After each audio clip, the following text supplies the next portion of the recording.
Elena Vasquez stepped into the science lab at precisely 2:15 p.m. on a crisp Tuesday afternoon, her worn leather satchel slung over one shoulder, carrying the day's lesson plans and a thermos of black coffee. She had been teaching at Jefferson High for exactly 3 years, ever since she traded in her combat boots for sensible flats and a chalkboard eraser. At 38, with her dark hair pulled into a practical ponytail and her glasses perched on the bridge of her nose, she blended seamlessly into a sea of educators navigating the chaos of suburban teenage life.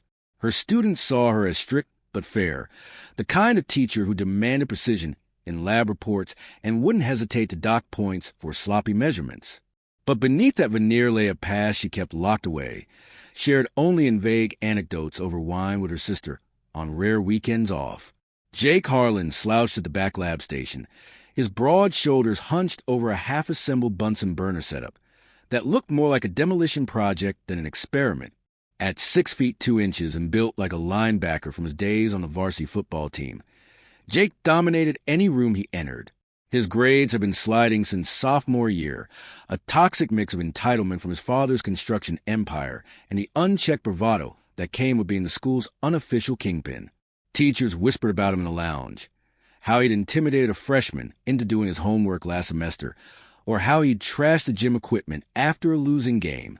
Principal Hargrove had called him in twice already this year, but Jake always walked out with a smirk, his old man's donations to the booster club smoothing over the rough edges. That day, the class was midway through a titration experiment, the air thick with a faint metallic tang of hydrochloric acid, and the murmur of pipettes dripping into Erlenmeyer flasks. Elena moved between stations, her voice steady as she corrected a girl's indicator dye measurement. Remember, the endpoint isn't guesswork, it's chemistry. She paused at Jake's table, eyeing the spilled reagents and the beaker teetering on the edge. Harlan, your setup's a hazard. Clean it up before you flood the drain with that mess. Jake didn't look up at first, his fingers drumming on the scarred Formica surface. When he finally met her gaze, his eyes narrowed, the blue irises hardening like chipped ice. Make me teach. Ain't my problem if your dumb experiment don't work. A few kids nearby stifled laughs, the kind that rippled through the room like a warning signal. Elena felt a familiar prickle at the base of her neck, a ghost from deployments in dusty Afghan villages, where a single wrong word could escalate into gunfire. But this was a classroom, not a kill zone. She kept her tone even. It's everyone's problem if it violates safety protocols. Fix it or you're out. The class dragged on, the clock ticking toward the bell at 2:50. Jake ignored her, instead whispering to his buddy Marcus across the aisle, something about that which failing me again. Elena caught fragments, enough to know his latest quiz score was a 42, and he'd already burned through his makeup chances. As she circled back, she placed a red mark paper on his station. We need to talk after class, Jake. This pattern isn't sustainable. That's when it snapped. Jake shoved the paper aside, the flask tipping and shattering on the floor in a spray of glass and clear liquid. The room went quiet, all eyes snapping to the back. He rose slowly, towering over the table, his chair scraping like nails on chalkboard. Pattern? You think you can lecture me on patterns? My dad's paying for half this damn school. You fail me and you're done here. His voice rose, echoing off the periodic table posters lining the walls. Elena stood her ground, her hands loose at her sides, not clenched, not retreating. Years of hand-to-hand training in Fort Bragg had drilled that into her. Tension invites attack. Calm disarms it. Threats don't change facts, Jake. Sit down. We'll discuss this with the counselor. But Jake wasn't sitting.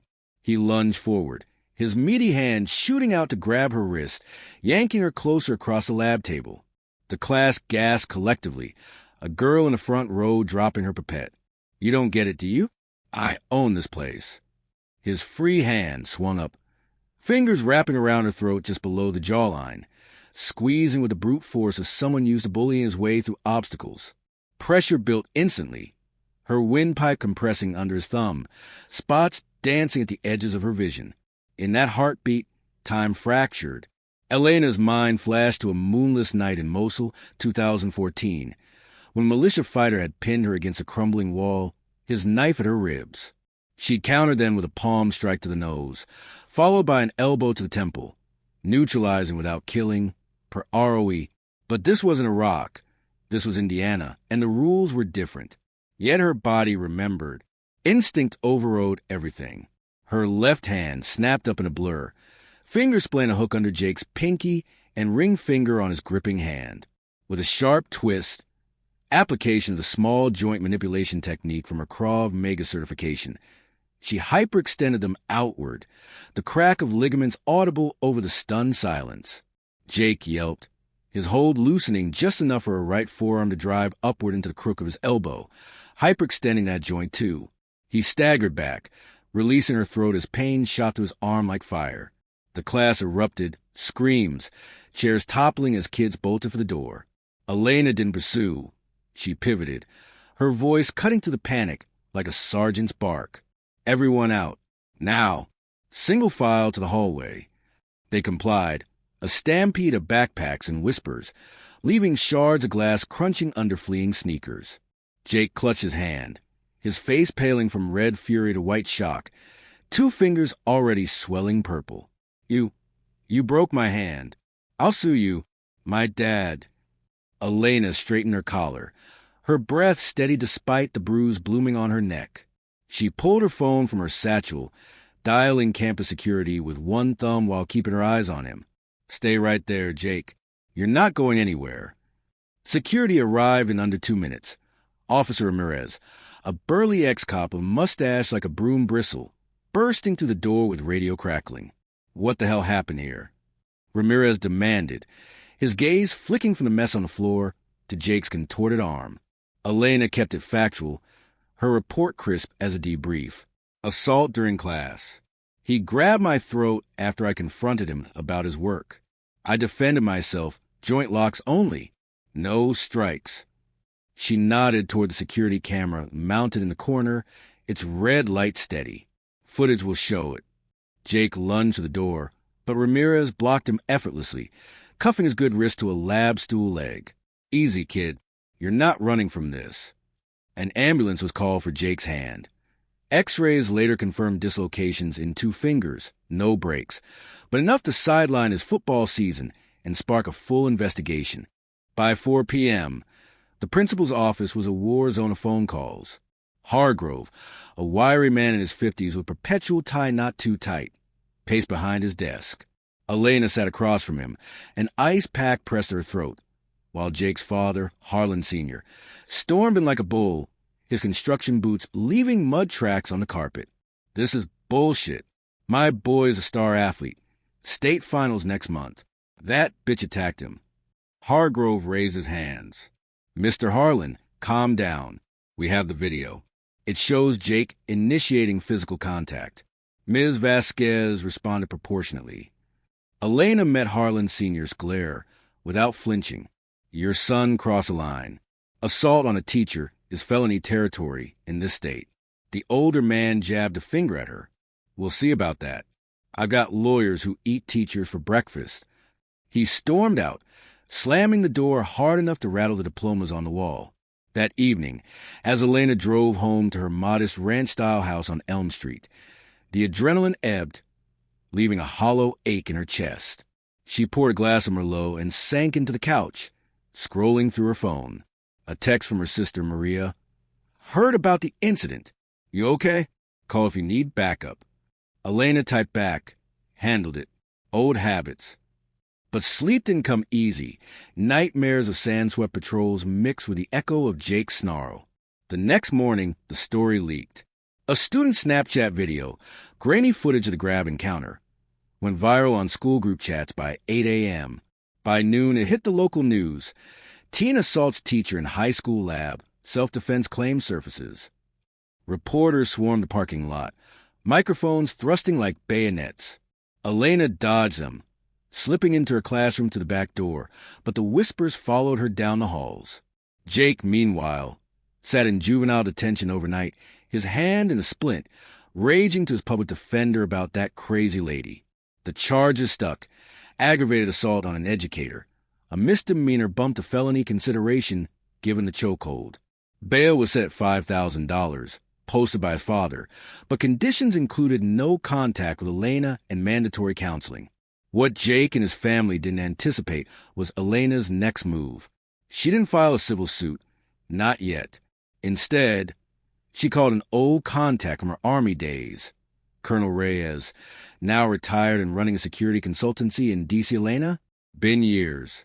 What's the play? Over a secure line, she recounted the incident, voice level. Kid's a powder keg.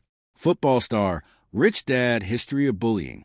I need background, deep dive. Reyes chuckled dryly. Still got that operator itch, huh? Give me 48 hours. The report landed in her inbox Thursday morning. 27 pages of Jake Harlan's digital footprint. It wasn't pretty. Social media rants about weak teachers, deleted tweets coordinating hazing rituals on the team, even a buried police report from last summer. Jake and two buddies caught vandalizing a rival school's field. Charges dropped after Harlan Sr.'s donation to the PD fund. But the kicker, encrypted chats on a burner app, Jake boasting about spiking a teammate's drink at a party to teach him a lesson, complete with timestamps matching a hospital visit for alcohol poisoning. Elena forwarded it to Hargrove in the DA's office anonymously, through a proxy email. Evidence of pattern behavior. The note read, "Protect the vulnerable." The fallout accelerated. Friday's school board meeting overflowed with parents, some decrying zero tolerance gone mad, others praising Elena's restraint. Harlan Sr. took the podium, face flushed. My son was provoked. That woman's unstable. Look at how she hurt him. But the video played on the overhead projector. The chokehold undeniable. Gasps rippled through the crowd. Elena testified briefly, her words measured. I teach because I believe in second chances. Jake needed guidance, not a free pass. His actions endangered everyone in that room. The board voted unanimously. Jake expelled pending investigation. Football scholarship revoked by the Athletic Association. NCAA scouts, who'd been eyeing him for Ohio State, pulled offers overnight. Zero tolerance for violence in their code.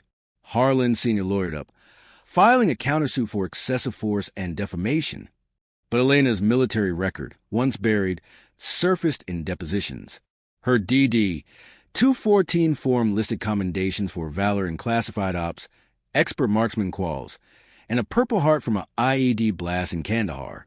The defense painted her not as aggressor, but survivor, trained to de-escalate, but unbreakable when cornered.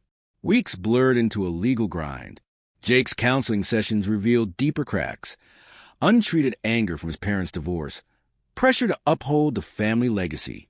His therapist noted, he's a classic case of unchecked privilege masking insecurity. But the system for once didn't bend. The DA pressed charges, plea deal, or trial. In a sterile conference room at the county courthouse, Jake faced Elena across an oak table scarred by years of bargains. He looked smaller without his Letterman jacket, eyes downcast, split off but fingers still crooked.